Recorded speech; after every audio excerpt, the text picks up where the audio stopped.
პირველი სტუმარი ლევან ხაბეიშვილია, კოალიციიდან ერთიანობა ნაციონალური მოძრაობა. ლევან გამარჯობა, მადლობა რომ ხარ ჩვენთან ერთად.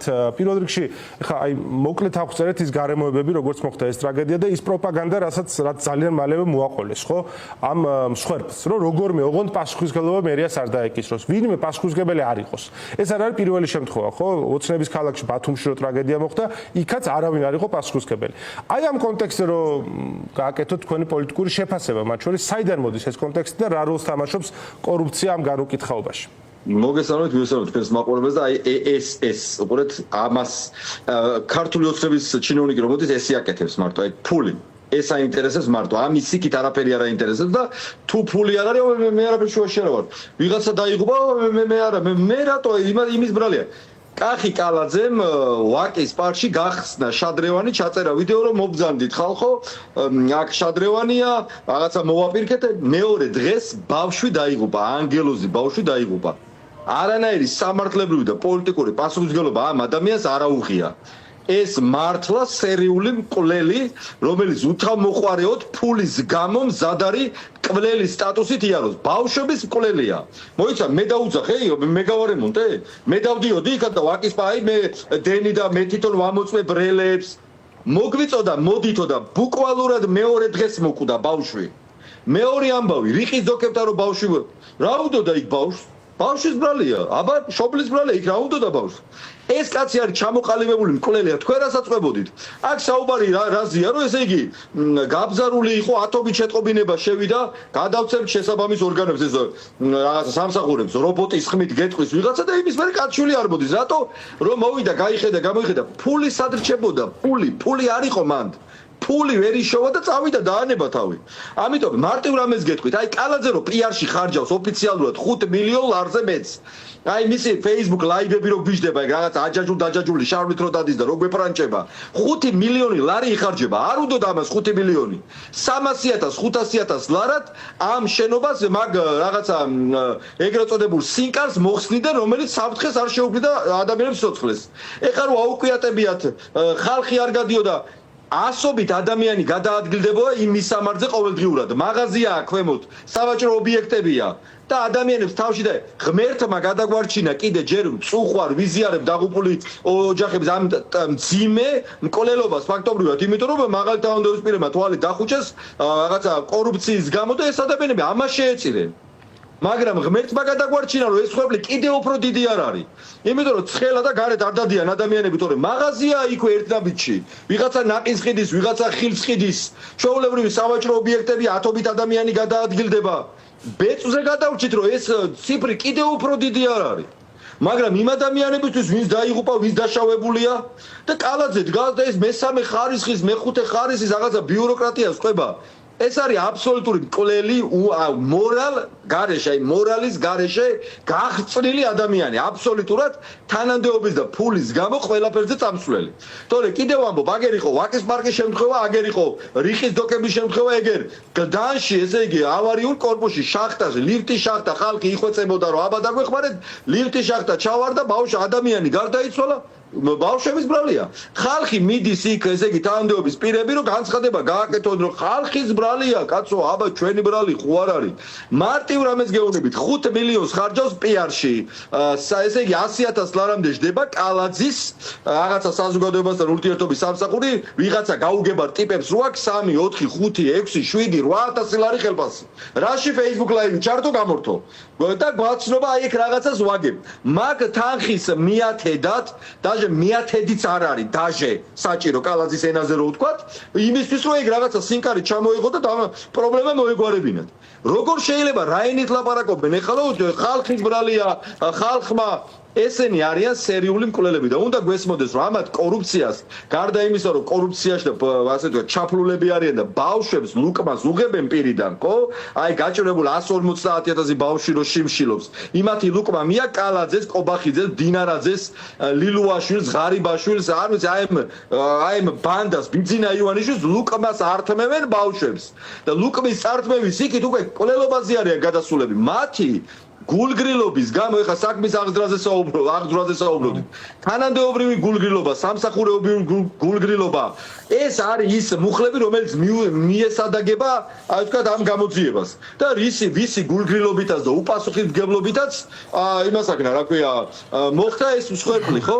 ამიტომ ყველა ფეხის ნაბიჯზე, სადაც არ უნდა გავიაროთ, თითქმის უკვე სიკვდილი გვხვდება ყველგან, იმიტომ რომ ამ ადამიანებმა თავისი კორუფცია და მომპარაობა უკვე გარდა აისახება სიკვდილში, იმიტომ რომ ადამიანი ფეხებზე კიდიათ. გეუბნებით, აი მერიაში გამგეობაში მიდით, რო გიყურებთ თანამშრომელი, აი ოდნავ ჩინოვნიკი არ ვლაპარაკობ მე მოლარე ოპერატორების დონეზე. ოდნავ გამგებლის მოდე თვალები გაუფართოვდება და ესე ინსტინქტურად აკეთებენ ესე ირაკლი, აი ფული საიდან ფული ზედამხედველობაში ფული გადაიხადე ერთი სართული დააშენე რამე გადაიხადე წადი ლილოში უკანონოდ აგერ გეტყვით მე უკანონო მშენებლობები ლილოში საწყობები დიდ ფულს შოულობენ მიდიხარ კონკრეტულ თანამშრომელთან 5-10000 დოლარს გადაუხდი ჩაიკეცავს ჯიბეში და გაправებულია მაგრამ თუ ხარ უმწეო ადამიანი წახვედი აფრიკაში მიათეხარისხოვან მიწაზე მიწურში რაღაცა ააშენე 3 ბლოკი დაადე ერთმანეთს მოვლენ და ტრაქტორი დაგინგრევენ ჩვენო ესე როგორო კაცო ადამიანებს როგორ შეუვარდებოდა ადამიანებს ჩვენ გვახსოვს აფრიკის დასახლებაში ტრაქტორით ბულდოზერებით სპეცნაზით პოლიციით შეუვარდა კალაძე სიმწრით აშენებული ოფლით აშენებული ხას ხელისუფლების სახელმწიფოსთვის რო არ მოუთხოვიათ აგურ აშენებული მიწური 20-30 კვადრატული სახურავი დაუნგრია ადამიანებს ბულდოზერით მიუვარდა იქ მაგარი პრინციპული იყო მაგარი ბიჭი იყო რა ახლა მე რაღაცა უკა აფრიკაში კიდევ ამბობ არა ცენტა ვაკეში კი არა და საბურთალოზე კი არა მეორე ხარისხოვან რაღაცა იმაში რა ქვია კი ეს კამპანიები ჩვენ გვახსოვს კარგად და ეს დანგრევებიც ხო ძალიან ტრაგიკული სანახავი იყო ის რაც იყო და მეც გამახსენდა სხვა შორის სწორედ ეგ რამდენად აი აღსრულების ნაწილზე რამდენად ამაყად აღასრულებდა კახაკალაძე მაშინ აი ამ ნაწილს რომ აი უკანონო მშენებლობას არ დაუშვებს ამას და თან აქ ნამდვილად აღსანიშნავი ის არის რომ შენობა ჯერ კიდე დგას ანუ ეს შენობა არ დანგრეულა ანუ ავარიულობის არა ხო და სხვა რამეზე აბსოლუტურად სხვა რამეზე ვლაპარაკობთ ირაკლი ეს არის რომ გამლა იქ დადიოდა ასობით ადამიანი ხო საფრთხეს უქმნიდა იმის მოხსნას პრობლემა არ იყო და მეორე თუ არ ხსნი უნდა შემოეღობა და იქ გამოვლა არ უნდა ყოფილიყო არა თუ რაიმე სავაჭრო ობიექტები არა თუ რაღაცა მაღაზია ავტომობილების გასაჩერებელი ადგილი მიმდებარე ტერიტორია უნდა ყოფილიყო მაშინ შემოსაზღვრული და აკრძალული უნდა ყოფილიყო გადაადგილება თვითონვე აღიარებენ რომ იცოდნენ თავად არა თუ აღიარებენ ადამიანი მოქალაქე ყვება რომ 10 ჯერ დარეკა და მეტიც ვიდეო სოციალურ ქსელში 2024 წლის მარტში დატარიგებული ვიდეოა სადაც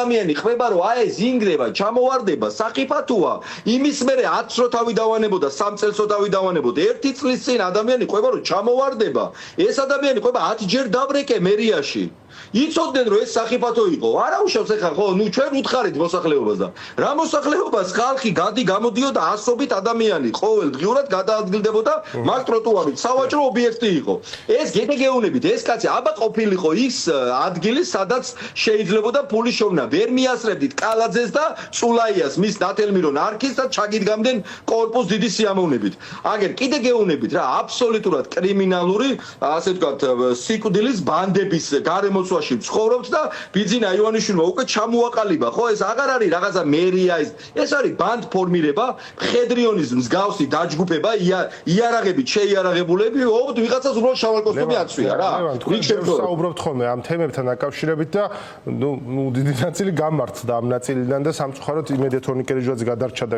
ნუ დიდი იმედი არ მაქვს რომ ის რამეს მოყვება საერთოდ მაგრამ ნუ ფაქტია რომ სისხლის დაიღვარა ხო ამ კუთხით უბრალოდ ახლა ბოლო ამბავის გავიგეთ ჩვენ რომ აი ლაშა პაპაშვილის ბიზნეს ცენტრში შევიდა მე გეტყვი თქვენ ეთერში ირაკლი თქვენ ეთერში რამდენიმე დღის წინ მოვყევი და მე ვთქვი რომ ეს პაპაშვილი დინარაძესთან 40 წუთის განმავლობაში ალოდინეს მისაღებში დგო მისთვის უცნაური ამბავია პრემიერებთან შედიოდა ეს კაცი მიზან მიმართულად დინარაძესთან რა ესაქმებოდა დინარაძესთან მაგრამ დინარაძე როგორც შავი სალარო შავი კასირი კობახიძის კუდი გაგზელება ხო ამ კგბ-ს და FSB-ს ოჯახში აღზრდილი კობახიძის გარემოცვის თავარი წევრი ეს ბანდ ფორმირების ერთ-ერთი ხელმძღვანელია დინარაძე შავალ კოსტუმი აცვია ოღონდ ამ კაცს და ხალხი დადის ოღონდ ნორმალური ადამიანი არ გეგონოთ აბსოლუტური შლეგი ამ კაცთან 40 წუთის განმავლობაში ალოდინეს ეს პაპაშვილი რისთვის იმიტომ რომ აკაჩავებენ ბიზნეს ეხა ფული მოიტანე ბიზნეს უჭირს ძმაო იმიტომ რომ ჩვენ რაღაცეები შენ გვერდში დაგიდეთით ჩვენ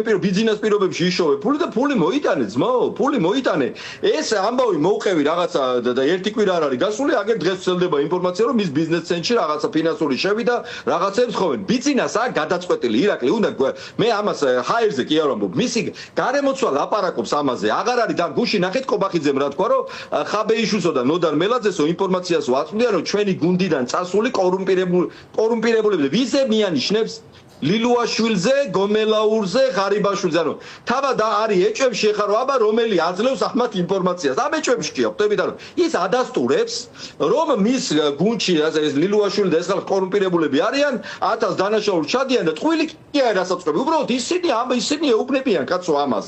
ისინი უყვებიან ამას და კი ხალხი არის, კიდევ ამბობ, ბიძინა ივანიშვილის გარშემო ხალხი ხო დაიწყო თავისი შვილების შეჭმა. და ბიძინამ გადაწყვიტა შემდეგი რამე, რა ბიზნესის წილშიც არ არის, ან წილში ჯდება, ან ფულს თხოვს.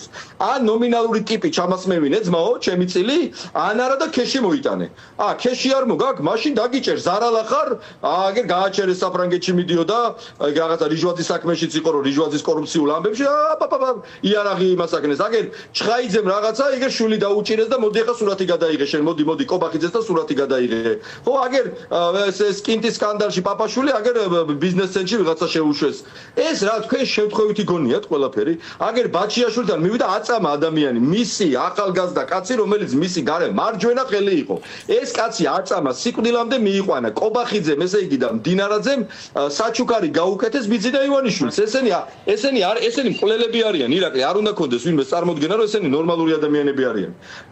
მხედრიონის მსგავსი კრიმინალური რაღაცა ბანდფორმირება იარაღიანი ხალხი, რომლებიც დადიან აკაჩავებენ ბიზნესს, ყოფილ ჩინოვნიკებს იმისთვის კი არ აკაჩავებენ, რომ ხალხს მოპარეს. ბიძინას მოუტანეთ ეგ ფული, ბიძინას და უნდა ესმოდეს, ვისაც ფულს გაწერენ ახლა ყოფილ ჩინოვნიკებს თუ ბიზნესმენებს. თქვენ ბიძინასთან კი არა გაქვთ მისატანი. ქართულ ხალხთან გაქვთ მისატანი და ეს ფული, რასაც ახლა ქეშად ბიძინას მიუტანთ, იცოდეთ, რომ წყალში გადაყრილი ფულია.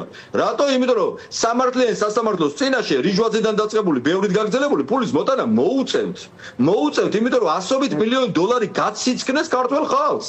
და ეს 100 მილიონი დოლარის მომპარავები რო არიყვნენ, ესეთი უბედური შემთხვევა კი არ გვექნებოდა, რომ იქ რაღაცა 10 ლარიანი რო დააყენეს ვაკის პარკის იმაში, რა ქვია, რელე, ჩხალებში და არანაირი ის არ ქონდა, რა ქვია, გამამთხილებელი და ბავშვი მოკვდა. აბა გაეკეთებინათ და ხარისხიან და ფული არ მოეპარა, თუ მოხდებოდა ეგ ამბავი. აბა თანამდებობის პირი ფულზე კი არ იყოს კალაძე, ფულზე თვალები კი არ უგდა, ესე კი არ უპარტოვდებოდეს ფულზე. აბა მოქალაქეზე ფიქრობდეს, თუ ეს სინკარს არ ჩამოიღებდნენ მარტივად. აბა პიარზე არ ფიქრობდნენ, 5 მილიონი რო დახარჯა ბიუჯეტ, 5 მილიონს წელიწადში ხარჯავს კალაძე ჩვენი გაჭირვებული მოქალაქეების ფულს, რომ Facebook ლაივები ჩართოს, გაიპრანჭოს და რაღაცა ისინი არ ქვია ვიდეოები ჩაწეროს. ლევან, უბრალოდ აი როცა ლაპარაკობთ კალაძეზე, კალაძე არის ამ მთელ გარემოცვაში და ამ მთელ ოცნების ელიტაში, ხო? ყოველთვის რჩებოდა მეტნაკლებად ყველაზე მეტად დამოუკიდებელ მოვლენად. იმ გაგებით, რომ მას თავისი ფულიც ჰქონდა, ობიექტურად ნაშოვნი, რაღაც გასაგები გზებით, სანამ პოლიტიკაში მოვიდოდა და ამას ერთად მას ჰქონდა რაღაც აქეთ ხარდაჭერა, ხო? პერსონა იყო, დამოუკიდებელი პერსონა იყო, ხო? თუ საუბრობთ ვადარებთ სხვებს, ხო? არ ყოფილა ივანიშვილის ამგვარი გაგრძელება. რა მდგომარეობაშია ის ახლა, აი ამ გადალაგების პროცესში, რასაც ხედავთ? ირაკლი, ეხა ერთი რამეც უნდა გითხრა, ეგ არის ლეგენდა, რომ კალაძეს რამე ქონდა. კალაძეს არაფერი არ ქონდა. კალაძეს არ ქონდა იმის მიასედი თანხა, რაც აქვს დღეს. ის არის აბსოლუტური მილიარდელი. და ლეგენდა იმის შესახებ, რომ კიევის დინამოდან მან წამოიღო რაღაცა დიდი ფული, არის აბსოლუტური ტყუილი. არსენალის თავს ეხვეწნებოდა მიშა სააკაშვილს, იმიტომ რომ ფული არ ქონდა. იმიტომ რომ ის უკვე არ ქონდა იმის მიასედი, რაც დღეს აქვს. არსენალის თან მომეცი რაღაცა ბიზნეს პროექტს გავაკეთებ ნოღაიდელთან ერთად, რაღაცა იქ მიშასთან დაჩოქვები ქონდა, ეს იყო კალაძე, კაცო, დაჩოქილი რომ რაღაცა მომეცი არსენალისტას დათრევა უნდა და პირდაპირ მნიშვნელობით. არაფერი განსაკუთრებული ფული კალაძეს არ ქონდა და თუ ესი არ არის, აიღეთ მისი დეკლარაცია 2013 წელს შევსებული და შეხედეთ ახლა კალაძეს. ჯერ ერთი რას ავსებს და მეორე რამდენი აქვს შავი ფული რა. დიახ. რაღაცა ხო, არ ვიცი რაღაცა იჩაითო. კალაძის გაგონებაზე ფეიერვერკები ჩაითო, ხო წარმოგიდგენიათ ეს. კალაძის ხსენებაზე ფეიერვერკები, ფული, მილანი, ის ახალი წლის ის გამახსენა, რა ქვია, 1 მილიონად რო ჯოხი ჩამოიტანა, ხო გახსოვთ? მილიონად რო ჯოხი ჩამოიტანა, ალბათ. ხო და ნახეთ, კალაძე არის აბსოლუტური მილიარდელი. აბსოლუტური მილიარდელია, უკიდურესად დიდი ფული აქვს ამ კაცს ნაშოვნი და შესაბამისად ეგეც უნდა იცოდეს საზოგადოებამ, $800 მილიონ თხოვს ბიძინა. მოიტანე ხარკი, მოიტანე ძმაო და საიდან მოვიდა 800 მილიონი დოლარი, გაიღეთ არქივშენებლობები, წულა სამშენებლო ბიზნესი საქართველოში, კვადრატული შენებლობა მშენებლებმა იციან 300-დან 400 დოლარამდე ჯდება, მერე კორპუსებში 1500-2000 დოლარად ყიდიან ამ ფარს, 5 სართულიანის მაგივრად აშენებენ 20 სართულიას, ერთ საცხოვრებელ კორპუსში დაახლოებით 10000 15000 კვადრატული მეტრი საცხოვრებელი პარტია, აიღეთ კალკულატორი, გაამრავლეთ და მიხვდებით. მერე გადათვალეთ საბურთალოდ და ვაკეში კორპუსები აღარ გინათ იმის იგი თუცაყორა და მიხვდებით რომ 800 მილიონი დოლარზე მეტი აქვს აღებული, ცხადია. მაგრამ ამ ფულს ხოს ბიზინა მომიტანე ძმაო ქეში. კახი, ქეში მომიტანე, არ მომიტან? შენი მოადგილე ხო მყავდა დაჭერილი და ხო გამოუშვი ხმალაძე. გახმაურებული საქმე იყო რა, ავტომობილიდან გადმოსვეს კალაძის ისტერიკების მერე ხმალაძე და ეხლა კი დააპანგურეს მაქედან მოაშორეს კალაძეს და იუსტიციის მინისტრის მოადგილედ ხოთ. მაგრამ მაგას მოუწევს იქ რაღაცა სტეიკებს რო აკეთებდა და ფეშენელებურ სახში მილიონი რო სახში გადაიხადა და ამ დროს 4000 ლარ ხელფასზე ცხოვრობ რო გვეუბნებოდა. შეუძლებელია ჩინოვნიკები მილიონიანი სასახლეებში ცხოვრობდნენ და რო კითხო 3000-4000 ლარ ხელფასზე ცხოვრობენ. ამიტომ ნახეთ კალაძეს 800 მილიონი დოლარი მისატანი აქვს და მამუკა მდინარაძემ ამ დროს იშოვა ასე ვთქვათ მომენტი და ბიძინა ივანიშვილის კარზე რო იწოდეთ დაწინაურებულია მამუკა მდინარაძე შეიძლება კობახიძეზე უფრო მეტადაც ეხლა რიჟვაძის თემაში მოსრიალდა გუში სხვათა შორის ერთი რამე ვერ გავიგეთ თუ მაგ 2 წუთი მამუკა მდინარაძე რო გამოაგორეს ირაკლი გამოაგორეს ხო მე ვთქვი რომ სად არის ეს კაცი 10 დღე გაქრა გამოაგორეს ეს გადასკოჩილი კაცი გამოაგორეს და ამბობს რომ ჩემი ძმაკაცი და მეგობარია რიჟვაძეო რანაირ ძმაკაცი და მეგობრობა არის რომ 10 დღე არ ამბობ არაფერს ზავი თავს ვიკლავდა შენი მეგობარი გამოსულ ბიჭო რაღაცა როგორ არ თქვი რომ წუხვარ თორნიკეს გამო ჯანმრთელობას უსურვებ მე რო თქვი მე გამოვაგორეს გუშინ და თან რა თქვა მე მაგ კითხვა და აგერ გავიმეორებ ამ კითხვას უპასუხონ ამ კითხვას თორნიკე რიჟვაძის ყველობის დღეს საგარეჯოში მამუკა მდინარაძე იყო თუ არ იყო და გეკა თუ ჯეკა თუ ვიც არის შინაგან საქმეთა მინისტრი არ ვიცი ხან გელას ეძახიან ხან გეკას ხან ჯეკას ვერ გავიგე ხარ ასერენ თუ გაგაგებინებენ მეც სახელით მივმართ იყო თუ არა შინაგან საქმეთა მინისტრი საგარეჯოში პასუხი გააქვთ 10 და 1 კვირაზე მეტი გავიდა ირაკლი თქვენი აზრით თუ გამოძიებას დასამალი არ აქვს 2 წუთში არ გვეთყოდნენ ამ დღეს აქა და აქ იყო 5 ადამიანი მ დ გ ჟ ვ ჟ რაღაცებს ჩამოწერდნენ იტყოდნენ რომ აი ეს წრი არის ყველა დაკითხულია ეს ინფორმაცია გვაქვს. რატო არა გვაქვს? ვის მალავენ? შალვა ბედოიძე ყოფილი მინისტრის მოადგილე გომელაუს იყო იქ? არა, იმიტომ რომ ყველა ლაპარაკობს რაღაცეებზე, ხო? დინარაძეს არ უარყვია რომ იქ იყო თუ არ იყო, ვერ გავიგე. გუში რო გამოვიდა, მაგ კი არ მომნატრებია, მაგითო გამოდგო, კი არ მიდიო. პასუხი გასცეს საზოგადოებას. რომ თვითონ არის ამ ბატფორმირების წევრი, ეს როლეს რიჟვაძეს თავს იკლავდა, ვერ გავიგე, მოგვიყვნენ, გააგებინოს საზოგადოებას სიმართლე, რო დაჭირდათ ლექსო ლაშკარავეზე, გაშავება. ხო აგვიწყეს 40 კილომეტრიანი გზა, რომ აი ამ აქ მაღაზიაში, აქ შევიდა, აქ მოუხვი, აქ მოიცა აჭარი და კამერები არ არის თუ საგარეჯოში არ არის კამერები თუ იმ სახში არ არის კამერა რა უნდა ამის საზოგადოებისთვის ჩვენებას რა უნდა და მალავენ რაღაცას გასაგებია რას მალავენ მეგეთქვით მხედრიონის დაჯგუფება რომ შექმნა და მამუკა მდინარაძეა თავში ოღონდ ხელისუფლების მხრიდან არის თორე ისე კრიმინალური ვიღაცა მოშაო მოპროკურორო ბოდიში უნდა ვთქვა მობოზო იმიტომ რომ აი თან კრიმინალია თან ქუჩა თან ქურდული თან პროკურორი თან თავრობა გაუგებარი ხალხი უბრალოდ იარაღით შეიარაღებული ხალხი ერთობლივი სამუშაო ჯგუფია შეიძლება ესე ვთქვა. ხო, აი ფურდებს ნუ დავარქმევთ კაცო. ფურდებს არ ვარქმევ მაგათ, იმიტომ რომ მართლა იმა თავისი ცხოვრება აქვს. როგორ შეიძლება ქურდი, რა ვიცი, მაგათი ცხოვრებით პროკურორთან და შინაგან საქმეთა მინისტრთან ერთად საქმეებს არჩევდნენ. ან მათ დავალებებს აი მამუკა მდინარაძესთან ერთად საქმეს რო აკეთებ. რა საქმე გაქვს ქურდულთან, ხო? ეგენი არიან ბესპრიზელშიკები, აბსოლუტური ბესპრიზელშიკები, რომელსაც აქვს წვანე იარაღი მიცემული და დარბიან ამით. ამიტომ მოკლედ ვიტყვი, ეს რეჟიმი არის დასამხობი. მე ხედავ ესე რომ გეგმა არის ეგეთი რომ 4 ოქტომბერს აგერ ვიუვიზოზე თქვენს რომ 31 აგვისტომდია დრო 4 ოქტომბერს ხალხი უნდა გამოვიდეს ქუჩაში პაატა ბურჭულაძეს აქვს ფანტასტიკური ინიციატივა პოლიტიკოსების გარშემო გაერთიანება ვერ მოხდა ამ დრომდე და პრობლემა არის ეს პაატა ბურჭულაძე არ არის პოლიტიკოსი ის არის საზოგადოებისთვის ძალიან საყვარელი ადამიანი არც პარტია აქვს არც პოლიტიკა აინტერესებს ამიტომ პაატა ბურჭულაძე რუსთაველის გამზირი აგერ ინიციატივა გადასარევია შევიკრიბოთ და უნდა დავამხოთ ივანიშვილის აი ესეთი ბატფორმირება. მადლობა ძალიან დიდი ლევან ხაბეშვილი იყო ერთად კოალიციიდან ერთიანობა ნაციონალური მოძრაობა ლევანს დაამშვიდობ